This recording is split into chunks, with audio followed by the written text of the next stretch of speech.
Half cup আটা আর তার সঙ্গে একটা ডিম আর সেদ্ধ আলু গ্রেট করে ডিনারে একদিন এই রেসিপিটা শর্টকাটভাবে বানিয়ে ফেলতে পারো। কোনো রকম তরকারির প্রয়োজন হবে না, এমনি খেয়ে নেওয়া যাবে, আর বানাতেও কিন্তু খুবই সহজ। তো চলো তোমাদের সঙ্গেও রেসিপিটা শেয়ার করে নেওয়া যাক। তো আজকের এই ডিনার রেসিপিটা বানিয়ে নেওয়ার জন্য সবার প্রথমে একটা মিক্সিং বোলের মধ্যে অ্যাড করতে হবে মেজারিং কাপ মেপে 1.5 কাপ আটা ময়দা। 1 কাপ ময়দা আর তার সঙ্গে আমি অ্যাড করে দিচ্ছি হাফ কাপ আটা। তোমরা চাইলে আজকের রেসিপিটা সম্পূর্ণ আটা দিয়েও করতে পারবে অথবা চাইলে ময়দা দিয়েও করতে পারবে। আটা ময়দা মিশিয়ে এবার এর মধ্যে অ্যাড করতে হবে একটা ডিম। পরিমাণটা আমি এখানে অল্প করেই করছি, তার জন্য এখানে একটা ডিম ব্যবহার করলাম। তার সঙ্গে অ্যাড করতে হবে 1 টিস্পুন নুন, 1 টিস্পুন বা স্বাদ মতন চিনি, 1 টিস্পুন অ্যাড করলাম জোয়ান, এতে করে কোনো রকম গ্যাস অম্বলের সমস্যা হবে না। আর দিলাম 1 টেবিল চামচ সাদা তেল। সমস্ত কিছু আটা ময়দার সাথে ভালো করে শুকনো অবস্থায় মিশিয়ে ময়াম করতে হবে। একটু সময় নিয়ে ভালো করে ময়াম করব, এতে করে কিন্তু ডোটা খুবই সুন্দর হবে।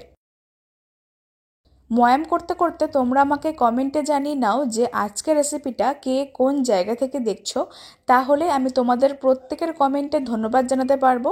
আর আজকের রেসিপিটা যদি ফেসবুক পেজ থেকে দেখছো তাহলে ফুডি মিতাস 02 পেজটিকে ফলো করে দিও। আর যদি ইউটিউব থেকে দেখছো তাহলে মিতাস ফুড জোন চ্যানেলটিকে সাবস্ক্রাইব করে পাশে বেল আইকনটা প্রেস করে দিও। সমস্ত কিছু শুকনো অবস্থায় ভালো করে মিশিয়ে দেখতেই পাচ্ছ ময়দার টেক্সচারটা কিন্তু পুরোপুরি চেঞ্জ হয়ে গেছে।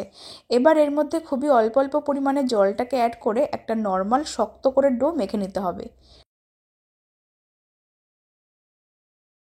মেজারিং কাপ মেপে 1 কাপ নর্মাল টেম্পারেচারে জল নিয়েছিলাম, সেই জলটা এর মধ্যে অল্প অল্প করে দিচ্ছি, তারপরে ভালো করে মিশিয়ে নিতে হবে আর একটা শক্ত ডো মেখে নিতে হবে।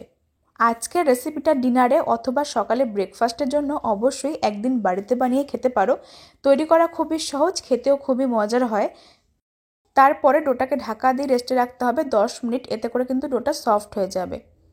ততক্ষণে একটা স্টাফিং বানিয়ে নিচ্ছি।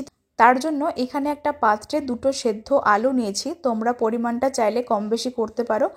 একটা ছোট আর একটা বড় সাইজের আলু নিয়ে নুন দিয়ে খুব ভালো করে সেদ্ধ করে নিয়েছিলাম। তারপর একটা গ্রেটার দিয়ে আলুগুলোকে খুব ভালো করে ম্যাশ করতে হবে বা গ্রেট করতে হবে, এতে করে আলুর মধ্যে কোনো রকম লাম্পস পড়বে না আর মিশ্রণটা মেশাতেও আমাদের সুবিধা হবে। তো আমি এখানে 2টো সেদ্ধ আলু এইভাবে খুব ভালো করে গ্রেট করে নিয়েছিলাম। তারপর এর মধ্যে অ্যাড করব স্বাদ মতন বা 1 টিস্পুন নুন। যেহেতু আলুগুলোকে আমি নুন দিয়ে সেদ্ধ করে নিয়েছিলাম তার জন্য এখানে নুনটা পরিমাণ মতন বুঝে অ্যাড করব। 1 টিস্পুন হলুদের গুঁড়ো, 1 টিস্পুন লঙ্কার গুঁড়ো, 1 টিস্পুন অ্যাড করে দিলাম ভাজা মশলা, জিরে, ধনে, গোটা মৌরি, শুকনো লঙ্কা, সমস্ত কিছু ভেজে একটু গুঁড়ো করে নিয়েছিলাম। 1 টিস্পুন সাদা তিল আর দিচ্ছি সবশেষে ধনেপাতা কুচি। এবার সমস্ত কিছু শুকনো অবস্থায় ভালো করে মেখে নিতে হবে। সেদ্ধ আলুর সঙ্গে সমস্ত কিছু ভালো করে মিশিয়ে নিচ্ছি একটা কাঁটা চামচের সাহায্যে। আমাদের এখানে স্টাফিংটা একদম রেডি হয়ে গেল। এবার অন্যদিকে 10 মিনিট পরে আমি ঢাকাটা তুলে নিচ্ছি। এবার এই ডোটা থেকে কয়েকটা লেচি কেটে নিচ্ছি। লেচিগুলো খুব একটা বেশি বড় করব না, আবার একদম ছোটও করব না, মাঝারি সাইজের ঠিক এরকম রেখে লেচিগুলোকে কাটতে হবে।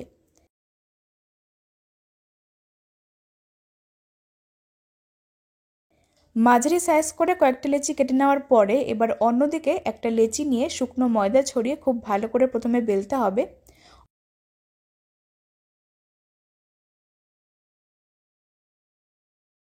অল্প করে বেলে নিয়েছিলাম। তারপরে যে আলুর স্টাফিংটা আগে থেকে বানিয়ে রাখলাম সেই আলুর স্টাফিংটা 1 টেবিল স্পুন এর মধ্যে অ্যাড করে মুখটাকে খুব ভালো করে বন্ধ করতে হবে।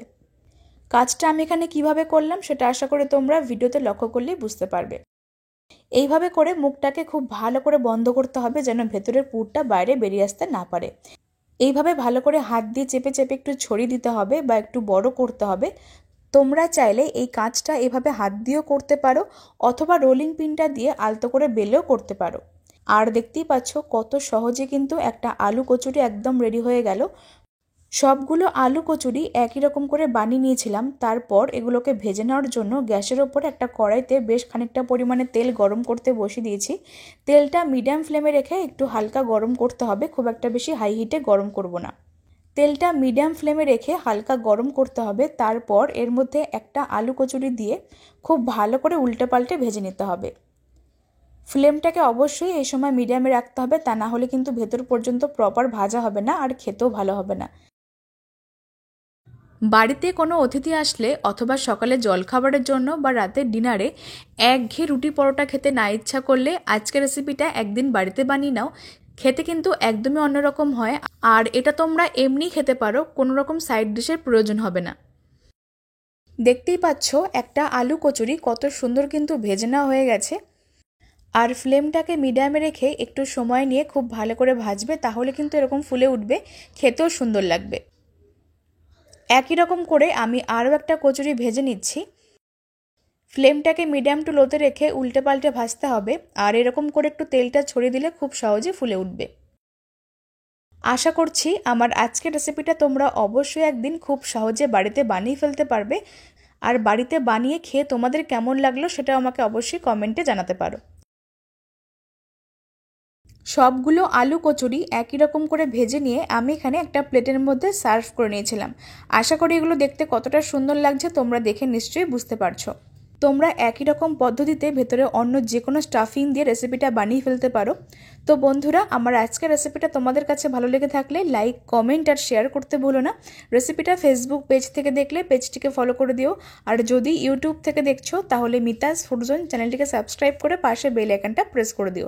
আজকের মতন এই পর্যন্তই। তোমরা সবাই খুব ভালো থেকো, সুস্থ থেকো। ধন্যবাদ।